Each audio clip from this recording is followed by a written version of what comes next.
também saudando os atletas que comparecem a este plenário, visitam o Senado, a Ida, Ana Moser, catarinense, do meu estado, Raí, Mauro Silva, Giovanni, Ricardo, a Carmen Oliveira e a Hortência, e certamente compreendendo a reivindicação que fazem e dando a eles todos a certeza de que na próxima semana ou quando a matéria for pautada, haveremos de votar favoravelmente a sua aprovação, venho a esta tribuna para apresentar um pronunciamento a Vossas Excelências que tem o propósito de trazer ao conhecimento de todos a opinião que tenho a respeito do momento econômico pelo qual passa o nosso país. Na semana passada, o jornal Valor Econômico publicou um excelente artigo do empresário catarinense Carlos Rodolfo Schneider, coordenador-geral do Movimento Brasil Eficiente. Já no título da matéria, ele resumiu as grandes questões da política econômica nacional em uma pergunta, abro aspas, o Brasil quer mesmo crescer? Fecho aspas. Para um desavisado, essa poderia parecer uma pergunta retórica. Afinal, qual é o país que não deseja crescer? No entanto, ela é de uma pertinência indelével, pois toca diretamente na ferida. Se queremos crescer, por que não fazemos o que é preciso fazer para que isso aconteça? Como apontou o Sr. Schneider em seu artigo, no ano passado tivemos uma carga tributária recorde, chegando a 36,7% do nosso produto interno bruto. Outro custo é a complexidade do sistema. Dados do Banco Mundial mostram que o Brasil é o país onde as empresas precisam trabalhar mais horas para pagar seus tributos. Em nosso país, senhor presidente, uma empresa média é obrigada a dedicar anualmente 2.600 horas de trabalho apenas para executar os procedimentos necessários ao pagamento de seus tributos legais. Não estou falando do valor que se paga, estou falando do tempo que se gasta apenas para fazer a escrituração contábil, a escrituração fiscal, a emissão de guias, o pagamento, a providência burocrática do pagamento. 2.600 horas anuais para cada empresa de médio porte. Só para se ter uma ideia, senhores senadores, senhoras senadoras, de como essa situação é abusiva, na Bolívia, que está em segundo lugar nesse perverso ranking, as empresas trabalham 1.080 horas para pagar tributos, menos que a metade das horas gastas no Brasil. E tem mais, a média dos países na América Latina é de 563 horas anuais, conforme dados do Banco Mundial, 4 vezes menor que a do Brasil. Por que não tomamos medidas para reduzir o custo Brasil e aumentar nossa competitividade? Por que não simplificamos o sistema tributário? O que nos impede de modernizar a legislação trabalhista e reduzir o peso do Estado? Enfim, a pergunta é, diante de todas as dificuldades, diante de todo o esforço, de todo o sacrifício que essa tarefa impõe, o Brasil quer mesmo crescer, senador Jaime Campos? O governo federal dá sinais de que não pretende, pelo menos a médio prazo, enfrentar o desafio do crescimento. Prefere continuar apostando suas fichas na manutenção de uma fragilíssima estabilidade, baseada no incentivo ao consumo e na exportação de commodities, sem dar a devida atenção aos indícios de esgotamento desse modelo. Tanto o preço quanto a demanda internacional por commodities parece ter encontrado o seu limite, chegou ao teto, assim como está próximo do limite o nível de endividamento das famílias brasileiras, que dobrou nos últimos 4 anos. Repito, o nível de endividamento das famílias brasileiras dobrou nos últimos 4 anos. Hoje, uma família média brasileira compromete 40% de sua renda apenas para o pagamento de prestações, de dívidas em bancos e no comércio. O risco para a economia brasileira tornou-se ainda maior com o recrudescimento dos índices de inflação e como a desvalorização do real frente ao dólar. Como a produção de manufaturados no país não foi suficiente para atender a demanda por consumo artificialmente estimulada, a saída do Brasil foi facilitar as importações.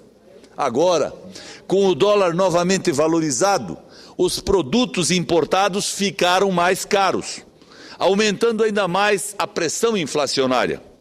Pressão que já vinha sendo sentida no custo dos serviços, que não podem ser importados, serviços que são prestados no Brasil por brasileiros. Eu não estou falando do programa Mais Médicos, que traz o serviço médico importado através da contratação de mão de obra dos médicos estrangeiros que chegam no Brasil. Eu estou falando dos serviços já existentes no país e calculados como executados por brasileiros. Para conter a inflação, o Banco Central aplicou o amargo remédio do aumento dos juros, que tem o efeito colateral de reduzir ainda mais o crescimento do país. Quando o crescimento é muito baixo, como hoje, o cidadão sente que a vida dele não deslancha. Ele fica sempre na defensiva, sempre com medo de perder o seu emprego. Ele sabe que se perder o emprego atual, pode até encontrar outro, mas provavelmente vai receber ainda menos no final do mês como remuneração e como salário. Sem crescimento econômico, senador Mozarildo Cavalcante, a renda do trabalhador brasileiro não aumenta. Ele é obrigado a ir tocando a vida como um equilibrista, com as dívidas sempre crescendo, com as compras cada vez mais caras, com mais e mais dificuldades para fechar as contas no fim do mês. A saída para o Brasil escapar desse ciclo vicioso é clara: aumentar o investimento e realizar reformas necessárias para estimular o crescimento. O brasileiro não quer apenas ir levando o barco, o brasileiro não quer apenas manter seu emprego, o brasileiro quer progredir, ter aumento real de salário ou então conseguir um trabalho melhor. As condições para isso, fora o esforço individual de cada um, só existem em um contexto de crescimento econômico contínuo e sustentável. Quando a economia do país cresce, cada cidadão tem a oportunidade de crescer junto, de ganhar mais, de conseguir um emprego melhor, de abrir seu próprio negócio. Está claro que o governo federal não vai tomar a iniciativa de promover as reformas necessárias para alavancar o crescimento econômico.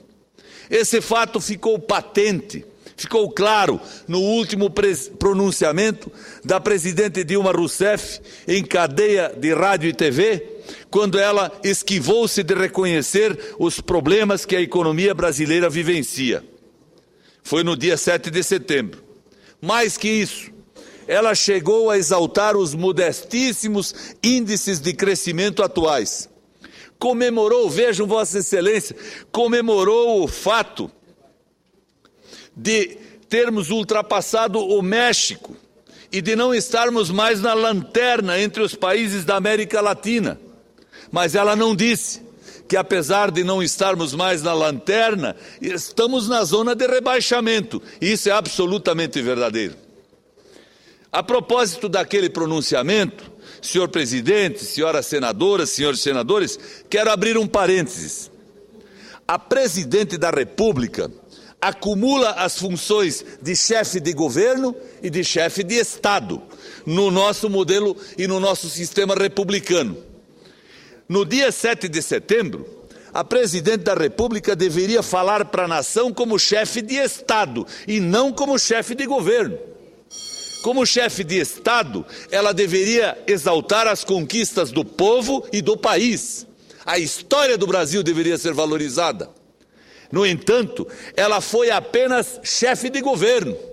Foi para uma cadeia de rádio e televisão no dia da independência do Brasil, não no dia do PT, não no dia do partido político, não no dia do governo.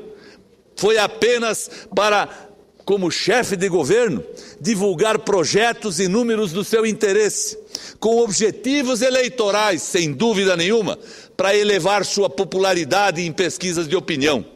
Naquele momento, senhor presidente, a presidente Dilma Rousseff apequenou-se perante a nação brasileira. Eu quero aqui me solidarizar com o senador Aécio Neves, presidente do meu partido, que inclusive já se manifestou a respeito daquele pronunciamento da presidente da República. Mas eu quero fazer este detalhe, este enfoque. Ela não falou como chefe de Estado, ela falou como chefe de governo.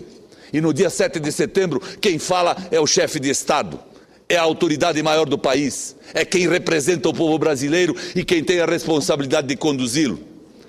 Retornando à questão do crescimento, senhor presidente, e já concluindo meu pronunciamento, destaco que a sociedade brasileira está atenta, pressionando para tirar o país da inércia e da estagnação. Empresários, trabalhadores, profissionais liberais, todos entendem a necessidade de crescimento econômico e estão cobrando uma reação. Diante da paralisia do governo federal, o Congresso Nacional, o Senado da República deve tomar uma iniciativa. É preciso articular, em conjunto com a sociedade civil, uma agenda de reformas efetivas, que vise pelo menos 5 pontos. Eficiência da gestão pública, redução de carga tributária, redução da burocracia, simplificação fiscal e mais investimentos em infraestrutura. É preciso selecionar os projetos que estão tramitando nesta Casa e também na Câmara dos Deputados e que atendam esses quesitos e dar impulso à sua discussão e à sua aprovação. O Legislativo não pode mais aceitar o papel de mero espectador.